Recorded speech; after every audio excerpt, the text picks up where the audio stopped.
The morning sun cast long shadows across the cobblestone courtyard of Buckingham Palace, as tourists gathered behind the ornate iron gates. Among them stood 8-year-old Emma Thompson, her small hand gripping her mother's fingers tightly as she pressed her face against the cool metal bars. Her eyes sparkled with wonder as she watched the crimson-clad guards standing motionless at their posts, their tall black hats creating perfect silhouettes against the palace walls. Sarah Thompson had promised her daughter this special trip to London for months, saving every penny from her job at the local bakery back in Yorkshire. Emma had been obsessed with stories about kings and queens, castles and knights, and seeing the real palace felt like stepping into one of her favorite fairy tales. The little girl wore her best blue dress, the one with tiny flowers that her grandmother had sewn by hand, and clutched a small toy horse that she had brought along for the journey. The crowd around them buzzed with excitement as cameras clicked and children pointed at the magnificent building. Tour guides spoke in multiple languages, sharing stories about the royal family and the palace's rich history. Emma listened intently, her imagination running wild with thoughts of princesses in flowing gowns and brave knights protecting the kingdom. She had read every book about castles in her school library and could recite facts about medieval times that impressed even her teachers. Standing just 20 feet away from the Thompson family, Guard Michael Harrison maintained his disciplined stance despite the growing heat of the day. At 26 years old, he had served in the Queen's Guard for 3 years, following in the footsteps of his father and grandfather before him. The weight of his red tunic, white belt, and towering bearskin hat had become second nature to him, as had the ability to remain perfectly still for hours while tourists took photographs and tried to make him smile or move. Michael had grown up hearing stories about the honor and responsibility that came with protecting the royal family. His grandfather had served during World War II, standing guard even during the London Blitz when bombs fell around the palace. His father had been present during several state visits and royal weddings, witnessing history unfold before his eyes. For Michael, wearing the uniform meant carrying on a family tradition that stretched back generations, and he took the responsibility seriously. The morning had started like any other, with the changing of the guard ceremony drawing hundreds of spectators. Tourists snapped photos while children waved excitedly at the soldiers. Michael had noticed the little girl in the blue dress earlier, watching her eyes grow wide with amazement as she studied every detail of his uniform and equipment. Her innocent wonder reminded him why he loved this duty, despite the physical demands and strict protocols he had to follow every single day. As the clock tower chimed 11 o'clock, the crowds began to shift and reorganize themselves for better viewing positions. Street vendors nearby called out their wares, selling miniature guards, royal-themed souvenirs, and postcards featuring the palace. The atmosphere felt festive and safe, exactly as it should be in one of London's most protected and monitored locations. Security cameras tracked every movement, while plainclothes officers moved discreetly through the crowds, ensuring that everyone could enjoy their visit without concern. Emma tugged on her mother's sleeve, pointing excitedly at the golden details on the palace gates and asking endless questions about who lived inside and whether they might see a real princess today. Sarah smiled at her daughter's enthusiasm, remembering her own childhood dreams of living in a castle. She had brought along a small camera to capture these precious moments. Knowing that Emma would treasure these memories for the rest of her life, the peaceful morning scene continued as more visitors arrived. Families from around the world gathering to witness one of Britain's most beloved traditions. Nobody could have predicted that within moments, this ordinary tourist visit would transform into an extraordinary test of courage, duty, and human compassion that would challenge everything Michael Harrison believed about his role as a guardian of tradition and protocol. Behind the scenes, security personnel monitored the growing crowds through their network of cameras and communication systems. Everything appeared normal and routine. Just another busy morning at one of the world's most famous landmarks. The guards remained at their posts, the tourists continued their excited chatter, and the palace stood majestically in the background, exactly as it had for centuries of British history. Michael's training had prepared him for many scenarios, from handling overly enthusiastic tourists who tried to touch the guards to managing large crowds during special events. He had learned to ignore distractions, maintain his composure under pressure, and follow orders without question. But nothing in his extensive training had prepared him for what was about to unfold in the next few minutes, an incident that would test not only his physical abilities, but also his moral compass and his understanding of what it truly means to serve and protect. The first sign that something was wrong came from the crowd itself, a subtle shift in the atmosphere, like the moment before a thunderstorm when the air becomes heavy and charged with electricity. Several tourists near the eastern gate began stepping backward, creating small pockets of empty space where moments before there had been a tightly packed group of excited visitors taking photographs and sharing stories about their London adventure. David Miller had been wandering the streets of London for 3 days without sleep, his mind clouded by a dangerous combination of untreated mental illness and substances that had pushed him far beyond rational thought. At 34 years old, he had once been a successful accountant with a loving family and a comfortable life in Manchester. But a series of personal tragedies, including the loss of his job and the breakdown of his marriage, had sent him spiraling into a darkness that he couldn't escape. His appearance reflected his inner turmoil. His clothes were dirty and torn, his hair unwashed and tangled, and his eyes held the wild, unfocused look of someone who hadn't slept in days. He muttered angrily to himself as he pushed through the crowd, his movements erratic and unpredictable. Most people instinctively moved away from him, sensing the volatility that radiated from his presence like heat from a fire.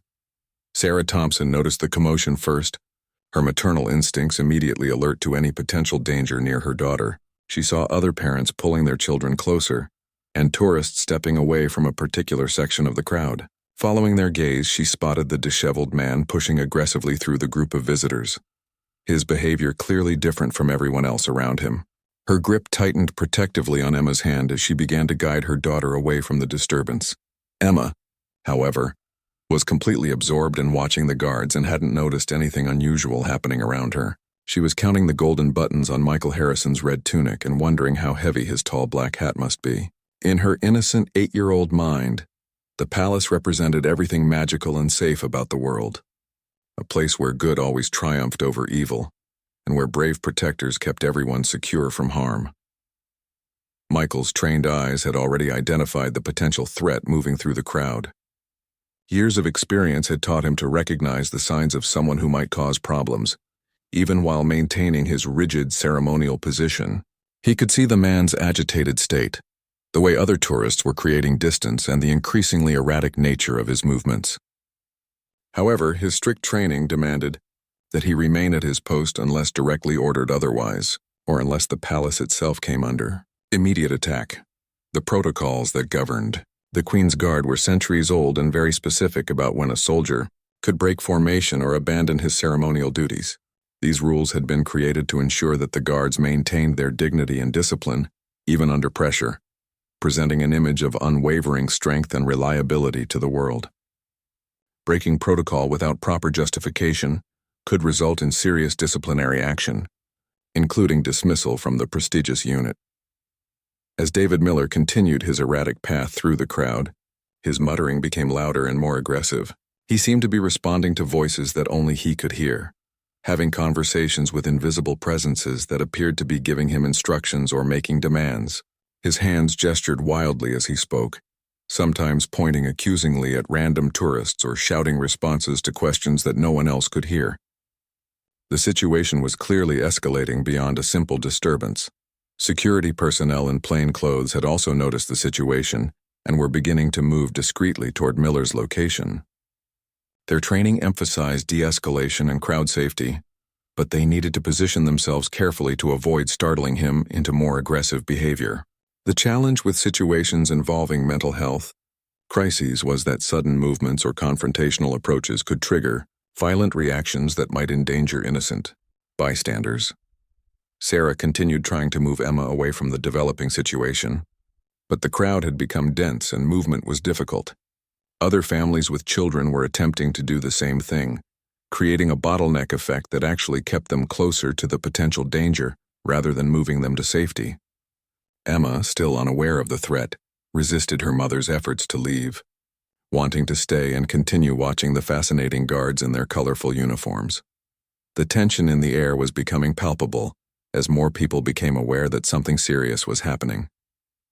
Conversations grew quieter as heads turned to track Miller's progress through the crowd.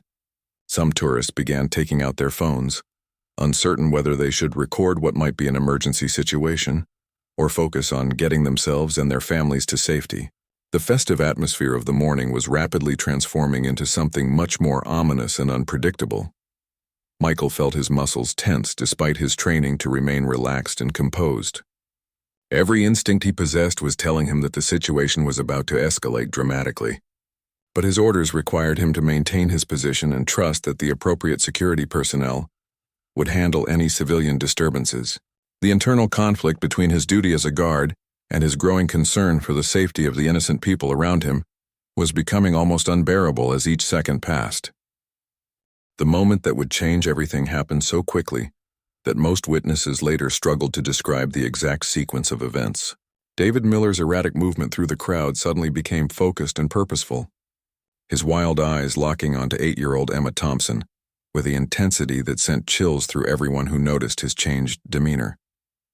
Whatever voices he was hearing in his head seemed to have given him a specific target, and his entire body language shifted from random agitation to predatory focus. Emma was still pressed against the iron gates, completely unaware of the danger approaching from behind. She had dropped her toy horse while trying to get a better look at the golden decorations on the palace entrance, and was now crouched down trying to retrieve it from between the bars. Her small blue dress rode up as she knelt, and her concentration was entirely focused on reaching her beloved toy that had somehow slipped just out of her grasp. Sarah Thompson had managed to move several steps away, following the flow of other tourists who were creating distance from Miller's location. But in the confusion and crowd movement, she hadn't realized that Emma wasn't following her. When she turned to check on her daughter, her heart stopped as she saw the empty space where Emma should have been standing. Panic flooded through her as she began frantically scanning the crowd, calling Emma's name over the noise of hundreds of other tourists. Miller's approach went unnoticed by most of the crowd because everyone's attention was focused on either taking photographs of the guards or watching the security personnel who were slowly moving in his direction. His fixation on Emma seemed to provide him with a clarity of purpose that had been missing from his earlier erratic behavior. He moved with deliberate steps, pushing past tourists who barely registered his presence as they focused on their own sightseeing activities. Michael Harrison had been tracking Miller's movement from his peripheral vision while maintaining his ceremonial stance, but when he saw the man's sudden change in direction and focus, every alarm in his mind began sounding at once. Through years of training and natural instinct, he could recognize predatory behavior when he saw it, and Miller's body language had transformed from confused aggression to something far more dangerous and targeted. The little girl was completely vulnerable, crouched down with her back turned to the approaching threat, focused entirely on reaching her toy. Her mother was several yards away in the crowd, and the plainclothes security officers were positioned to intercept Miller from his previous location, not from his new trajectory toward the gates. In that moment, Michael realized that he was the only person in position to prevent what appeared to be an imminent attack on a defenseless child. Every aspect of Michael's training screamed at him to maintain his position and trust the security protocols that were designed to handle civilian disturbances. He had taken solemn oaths about the importance of discipline, following orders and maintaining the dignity of his position regardless of outside circumstances. Breaking protocol without direct orders was not just against regulations, it was against everything he had been taught about being a proper soldier and guardian. But as he watched Miller close the distance to Emma, who was still struggling to reach her toy between the iron bars, Michael's human instincts began to override his military training. This wasn't a theoretical scenario from a training manual or a distant threat that other people were qualified to handle. This was a child in immediate danger, and he was the only person close enough to help her in time to make a difference. The internal battle between duty and conscience lasted only seconds, but in Michael's mind it felt like an eternity of moral wrestling. He thought about his grandfather's stories of protecting innocents during the war, his father's tales of the honor that came with the uniform, and his own reasons for choosing this path of service. Had all of that training and tradition been about following rules, or had it been about protecting people who couldn't protect themselves? Miller was now just 10 feet away from Emma, his movements becoming more aggressive and purposeful with each step. His hands were clenched into fists, and the wild look in his eyes had intensified into something that made Michael's blood run cold. Whatever was driving Miller's behavior, it was clear that he intended to harm the little girl who remained completely oblivious to the danger approaching from behind her. The moment of decision arrived without warning or fanfare. Michael could see that the security officers would not reach Miller in time, that Sarah Thompson was too far away in the crowd to help her daughter, and that Emma herself had no idea that she needed to run. In that instant, 3 years of rigid military discipline came into direct conflict with a lifetime of human compassion, and Michael had to choose which voice he would listen to. The weight of his decision pressed down on him like his heavy ceremonial uniform, but unlike the familiar burden of his military gear, this choice would determine not just his own future, but possibly the life or safety of an innocent child who had come to the palace that morning expecting nothing more than a magical glimpse into a fairy tale world of kings and queens and brave protectors, who kept everyone safe from harm. The sound of Michael Harrison's boots hitting the cobblestones echoed across the courtyard like gunshots as he broke from his ceremonial position and sprinted toward Emma Thompson. His tall bearskin hat flew from his head as he ran, landing with a soft thud on the stones behind him while his red tunic flapped in the wind of his desperate charge. Every tourist in the immediate area turned in shock as one of the famously immovable guards suddenly burst into motion with the speed and determination of an Olympic sprinter. David Miller had raised his fist and was swinging it downward toward Emma's small head when Michael's strong arms wrapped around the attacker's torso, lifting him completely off the ground and spinning him away from the child in one fluid motion. The impact of Michael's tackle sent both men crashing into the iron gates with a metallic clang that rang out across the entire courtyard, causing hundreds of tourists to turn and gasp at the sudden violence erupting in front of the peaceful palace. Emma looked up from her struggle to reach her toy horse, confused by the loud noise and sudden commotion around her. She saw the tall guard without his hat fighting with a scary-looking man who was trying to hit her, though she didn't fully understand what was happening or how close she had come to being seriously hurt. Her first instinct was to call for her mother, but the crowd around her had exploded into chaos, and she couldn't see Sarah anywhere in the sea of panicked tourists. Michael used his superior physical condition and combat training to pin Miller against the gates, but the attacker fought back with the desperate strength that comes from mental illness and chemical enhancement.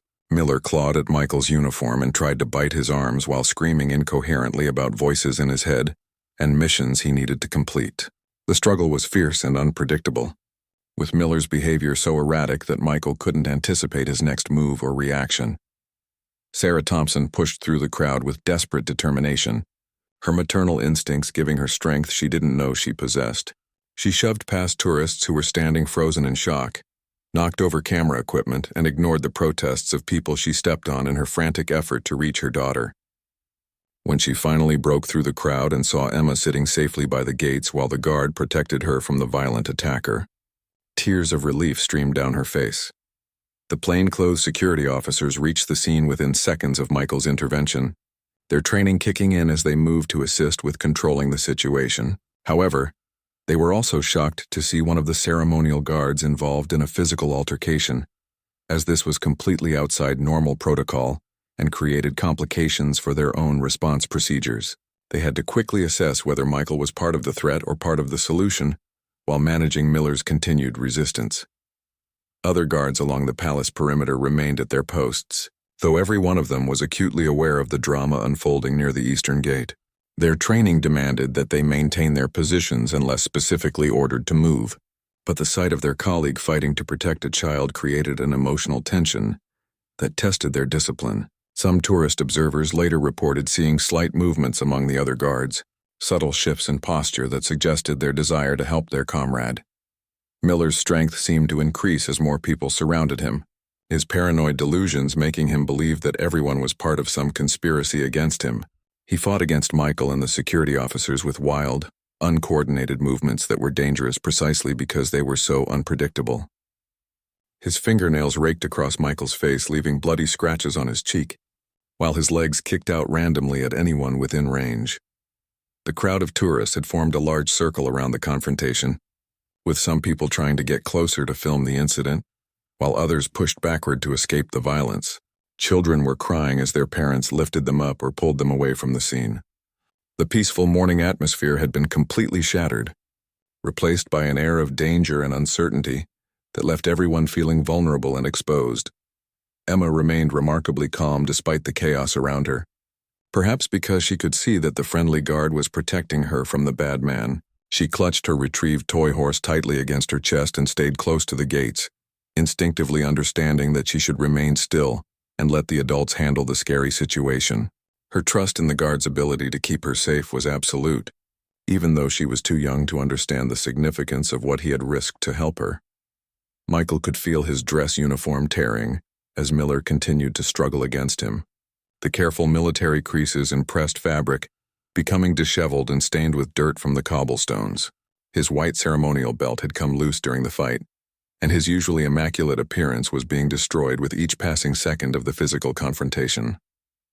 But his focus remained entirely on ensuring that Miller could not break free and threaten Emma or any of the other innocent people in the crowd. The sound of approaching sirens filled the air as emergency services responded to the multiple calls from witnesses who had contacted police about the violent incident at the palace. The professional response was swift and coordinated, but Michael knew that his split-second decision to abandon his post would have consequences that would extend far beyond this single morning, regardless of the outcome of the immediate crisis he was helping to resolve. The arrival of the Metropolitan Police transformed the chaotic scene into a coordinated emergency response. 6 officers surrounded David Miller and Michael Harrison, their voices calm but commanding as they worked to separate the two men and gain control of the situation. Miller's resistance began to weaken as the reality of being outnumbered became clear even to his confused mind, though he continued to mutter angrily about conspiracies and invisible enemies that only he could see or hear. Paramedics rushed to check both Emma Thompson and Michael Harrison for injuries, though the little girl appeared physically unharmed by her ordeal. She sat quietly on a small medical bag, while a kind female paramedic examined her for any signs of trauma or shock, asking gentle questions about how she felt and whether anything hurt. Emma's main concern seemed to be about the guard who had helped her, repeatedly asking if he was going to be okay and when he could put his tall hat back on. Sarah Thompson knelt beside her daughter, holding her tightly while trying to control her own emotional reaction to how close she had come to losing Emma. The thought of what might have happened if the guard hadn't acted so quickly made her feel physically ill, but she forced herself to remain calm for Emma's sake. She whispered words of comfort while silently thanking whatever force had put such a brave person in the right place at exactly the right moment. Michael found himself in the unusual position of being both a hero and a rule breaker at the same time. The police officers who were questioning him clearly respected his actions in protecting the child, but they also had to document the fact that he had abandoned his ceremonial post without authorization. His commanding officer had been notified and was already on his way to the scene, bringing with him the complex military justice system that would have to address Michael's breach of protocol. The crowd of tourists had grown larger rather than smaller as word of the incident spread through social media and messaging apps. Videos taken on phones were already being shared online, showing Michael's dramatic sprint to save Emma and the subsequent struggle with Miller. The footage captured both the heroism of his actions and the clear violation of the strict rules that governed the behavior of the Queen's Guard, creating a public relations challenge for the military authorities. Detective Inspector Caroline Walsh took charge of the investigation, interviewing witnesses and gathering evidence about what had led to Miller's attack. She learned about his recent history of mental health struggles, his homeless status, and the concerning pattern of behavior that had preceded this incident. Her team would need to determine whether this was a random act of violence or whether Miller had specifically targeted the palace area for reasons related to his psychological condition. Emma's innocence provided a stark contrast to the serious adult conversations happening around her. She told the paramedics about her toy horse and her excitement about seeing the real palace, treating the entire incident as just another part of her London adventure. Her resilience amazed the adults who were struggling to process the violence that had nearly occurred, and her continued trust in the guard who had saved her touched everyone who heard her innocent questions about his welfare. Michael's uniform was torn and dirty from the struggle, his usually perfect appearance now disheveled and stained with blood from the scratches on his face. But despite his physical condition and the uncertainty about his future in the Guard, he felt a deep sense of satisfaction about his decision to help Emma. When she looked up at him with grateful eyes and thanked him for stopping the bad man, he knew that he would make the same choice again regardless of the consequences. The palace security team conducted their own review of the incident, analyzing how Miller had managed to get so close to the gates without being intercepted earlier. They studied the positioning of guards and security personnel, the effectiveness of crowd control measures, and the response time of plainclothes officers. Michael's intervention had prevented a tragedy, but it had also highlighted potential gaps in their protection protocols that needed to be addressed immediately. Miller was taken to a secure medical facility for evaluation and treatment, his mental state clearly requiring professional intervention before any criminal proceedings could begin. The charges against him would be serious, but his obvious psychological distress would also need to be considered in determining the appropriate response. His family was notified about the incident, and his ex-wife expressed both shock at his behavior and relief that no one had been seriously hurt.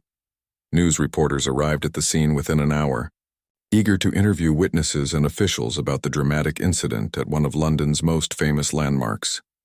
The story had all the elements that would capture public attention: a brave soldier, an innocent child, a dangerous attacker, and questions about duty versus humanity.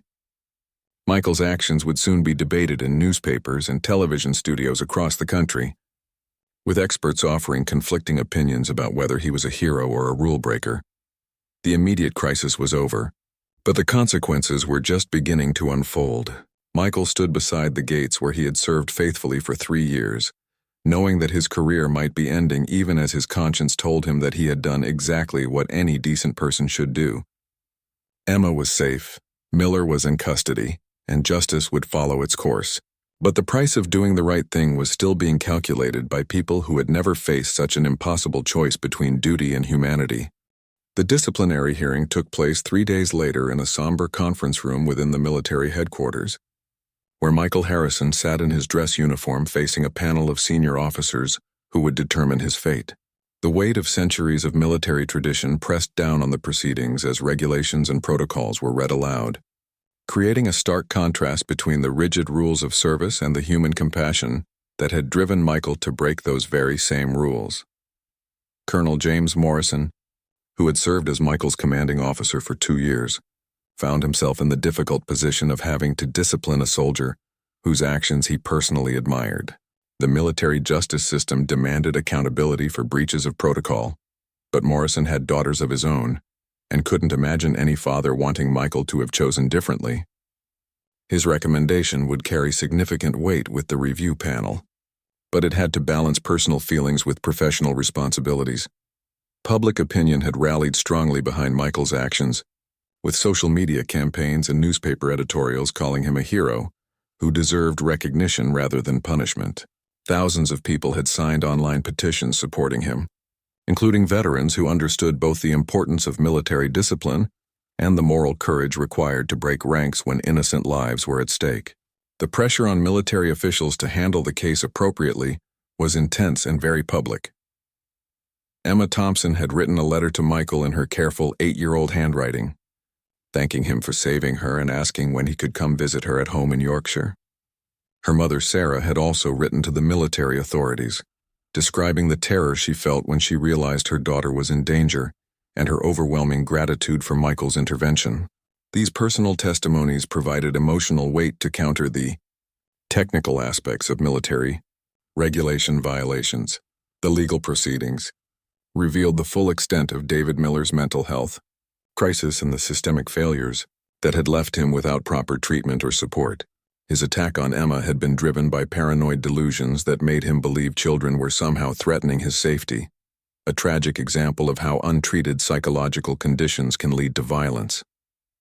The case highlighted broader issues about mental health care and support systems for vulnerable individuals in society. Michael's military record was exemplary in every respect, except for this single incident.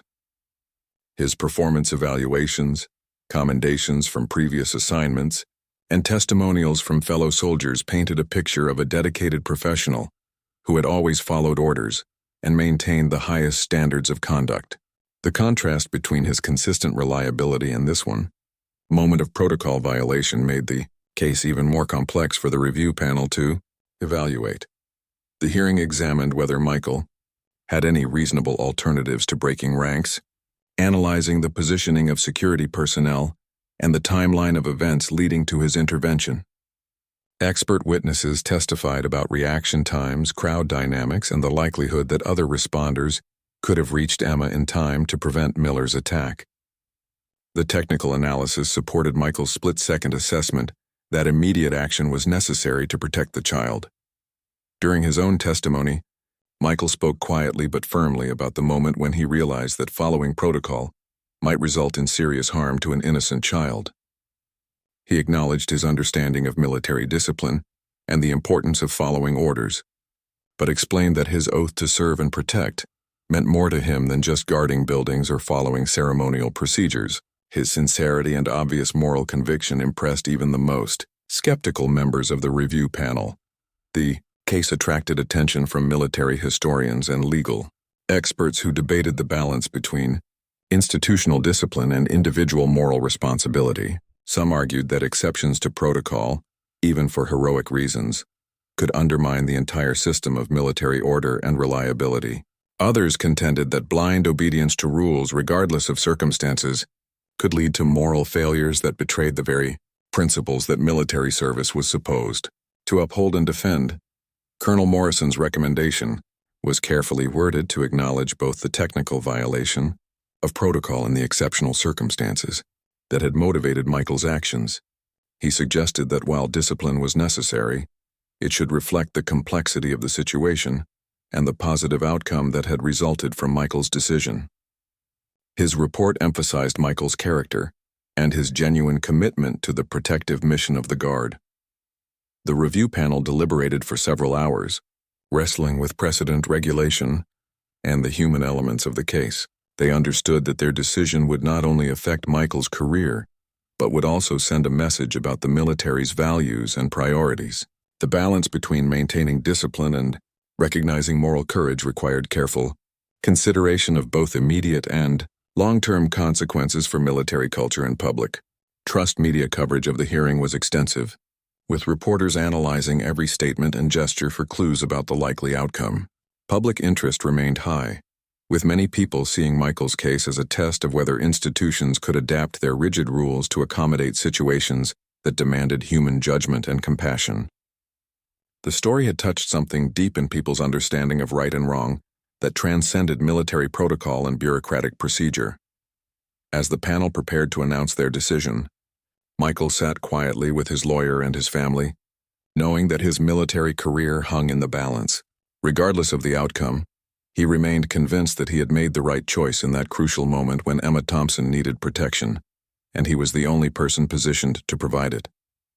His conscience was clear, even if his future remained uncertain and entirely dependent on other people's interpretation of duty, honor, and the true meaning of service. The panel's decision was announced on a Friday morning that would forever change how the Queen's Guard was perceived by both the military establishment and the general public. Michael Harrison would receive an official reprimand for breaking protocol, acknowledging the technical violation of his orders, but he would also be awarded a commendation for exceptional courage in protecting a civilian child from harm. The unprecedented combination of discipline and recognition reflected the complex nature of his actions and their outcomes. Colonel Morrison stood as he delivered the panel's reasoning, explaining that while military discipline required consequences for protocol violations, the exceptional circumstances and successful protection of innocent life warranted recognition of Michael's moral courage. The decision established a new precedent that individual judgment could sometimes supersede rigid adherence to rules when human safety was at immediate risk. Though such decisions would always require careful review and justification, Emma Thompson was invited to attend the ceremony where Michael received his commendation, arriving in London with her mother and wearing the same blue dress she had worn on that frightening morning outside the palace gates. Her presence served as a powerful reminder of why Michael's actions had been necessary and important, transforming an abstract discussion about military protocol into a very human story about protecting those who cannot protect themselves from unexpected danger. The ceremony took place in the same courtyard where the incident had occurred, with Michael's fellow guards forming an honor guard, while distinguished guests and media representatives witnessed the unusual dual recognition of both discipline and heroism. Emma presented Michael with a drawing she had made showing him as a knight in shining armor, protecting a princess from a dragon, her childish artwork capturing the fairy tale quality that the story had taken on in public imagination. Michael's reinstatement to active duty came with a new assignment that reflected both his proven courage and the need to manage public attention surrounding his case. He would become part of a special unit responsible for public safety and crowd management during ceremonial events, using his experience to help develop better protocols for protecting both the royal family and visiting tourists who came to witness Britain's historic traditions and pageantry.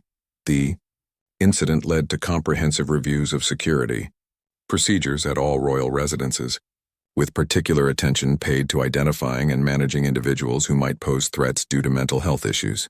New training programs were developed to help guards and security personnel recognize early warning signs of psychological distress while maintaining the dignity and accessibility that made royal sites welcoming to millions of visitors from around the world. David Miller received treatment at a secure psychiatric facility where doctors worked to address the underlying mental health conditions that had contributed to his violent behavior. His case became part of broader discussions about improving mental health services and support systems for individuals experiencing psychological crises, with advocates arguing that better early intervention might have prevented the incident entirely while protecting both Miller and potential victims like Emma Thompson. Sarah Thompson established a scholarship fund in Michael's honor to help military families whose members had demonstrated exceptional moral courage in difficult circumstances. The fund recognized that doing the right thing sometimes came with personal and professional costs that deserved community support and recognition. Emma contributed her own savings from birthday and Christmas gifts, wanting to help other brave people who might need assistance after helping others.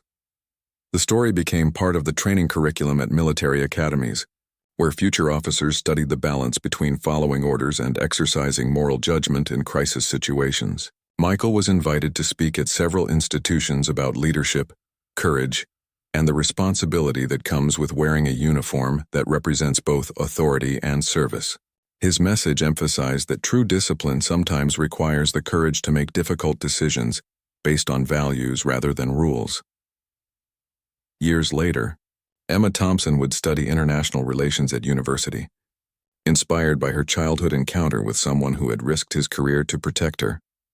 She wrote her senior thesis about the role of individual moral courage in institutional settings, using Michael's story as a case study in how personal ethics can positively influence organizational culture and public trust in government institutions and military service.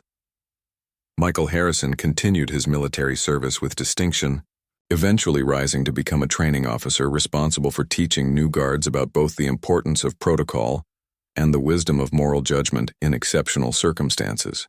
His experience that morning outside the palace gates had taught him that true honor comes not from blind obedience to rules, but from understanding the deeper purpose behind those rules and having the courage to act when those purposes are threatened. The palace gates where the incident occurred became an informal memorial to the idea that protection means more than just standing guard.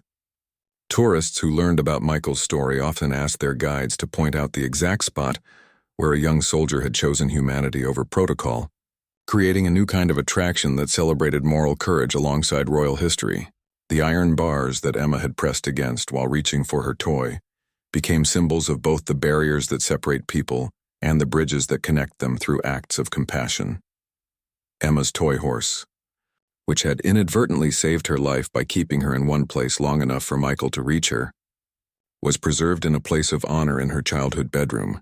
As she grew older, she would sometimes hold the small plastic figure and remember the morning when a stranger had risked everything to keep her safe, reinforcing her belief that there were still heroes in the world who would step forward when others needed help most. The ripple effects of that single moment of courage continued to spread through the years, influencing military policy, inspiring public service, and reminding countless people that individual actions can make extraordinary differences in the lives of others. Michael's decision to break ranks had lasted only seconds, but its impact would endure for generations, proving that sometimes the most important duty is to follow one's conscience rather than one's orders, especially when innocent lives hang in the balance. The story became a testament to the power of split-second decisions and the responsibility that comes with the ability to help others, showing that true heroism often emerges not from grand gestures or planned actions, but from ordinary people who choose to do extraordinary things when circumstances demand nothing less than their very best human instincts and moral courage in the face of danger and uncertainty.